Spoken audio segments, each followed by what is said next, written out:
నమస్తే తల్లి, బాగున్నారా? మీ పేరేంటమ్మా? వెంకట సుబ్బలమ్మ. మీ ఇల్లు?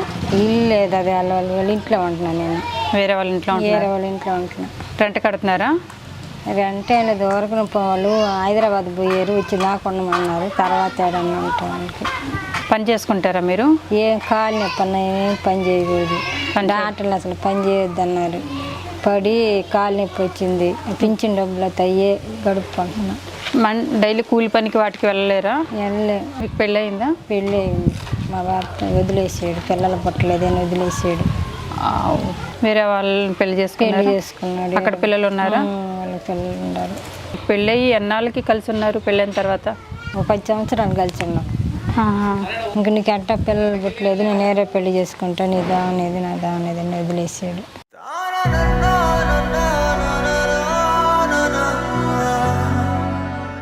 కనీసం కొన్ని పిల్లలు పుట్టకపోయినా కొన్ని 10 ఏళ్ళు మీతో సంసారం చేశారు కదా, ఆ బంధంతోనైనా రావట్లేదా? రావట్లే, అసలు వదిలేసాడు. నాకు సంబంధం లేదు, నీ పాటికి నువ్వు బతుకు, నా పాటి నేను పెళ్లి చేసుకుంటున్నాను, నా భార్య పిల్లలతో ఉంటానని చెప్పి. మీరు భార్య కాదా? ఇంకేం చేస్తా మరి మీరు ఏమన్నారు అప్పుడు? బాధపడ్డారా? ఇంక బాధగా లేకుండా నాకు తల్లిదండ్రి ఎవరు లేరు అప్పుడు. అయ్యో, మా అమ్మ మా నాన్న అంటే పట్టించుకునేవాళ్ళు, వాళ్ళు చనిపోయారు.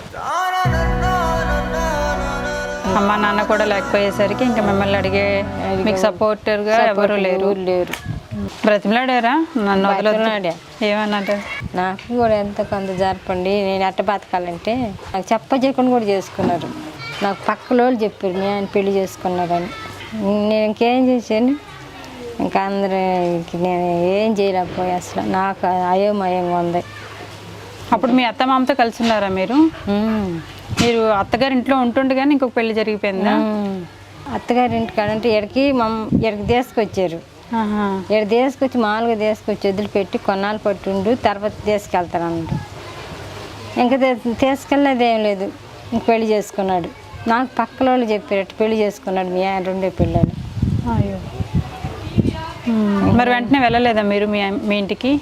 ఇంకెళ్ళితే ఏమంటారు, ఇంకెళ్ళి ఏమన్నారు, ఇంకా మా నాన్న అన్నారు ఇప్పుడు ఉండాలి, ఇంటి చేసుకున్నాడు కదా, ఇంక చేసేది ఏమన్నమ్మా, కాకపోతే ఇద్దరు ఉండమంటాడు, నేను సరే పట్టించుకోడు, నువ్వు వాడు ఉండి కూడా సుఖం లేదు, నీ జీవితం ఇంతేనని చెప్పి నేను చెప్తాను.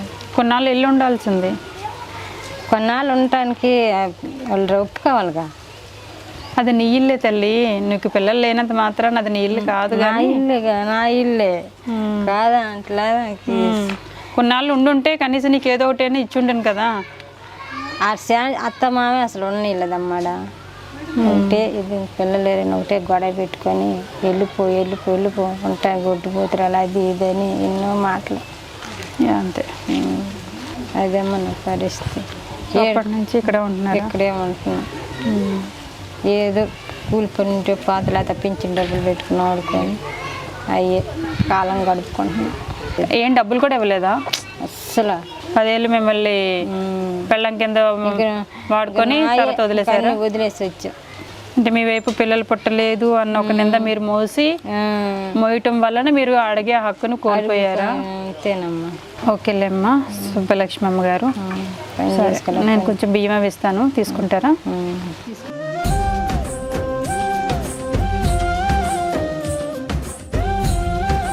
మా ఇది చీర,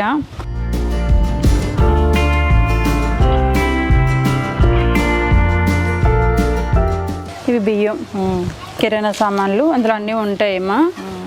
మీకు ఎలాగో ఆరోగ్యం బాగాలేదన్నారు కాబట్టి పెన్షన్ ప్రతి నెల మీకు అందాలి, ఏ ఆటంకం రాకూడదు.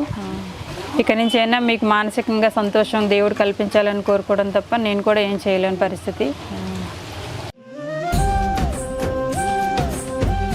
ఖర్చులు కొంచుకోండమ్మా. మీ మంచితనానికి మరి జన్మలోనైనా మీకు మంచి జీవితం దేవుడు ఇవ్వాలి, 100 మంది పిల్లల్ని మీకు కలిగించాలని నేను కోరుకుంటున్నాను. వెళ్ళొస్తాను తల్లి.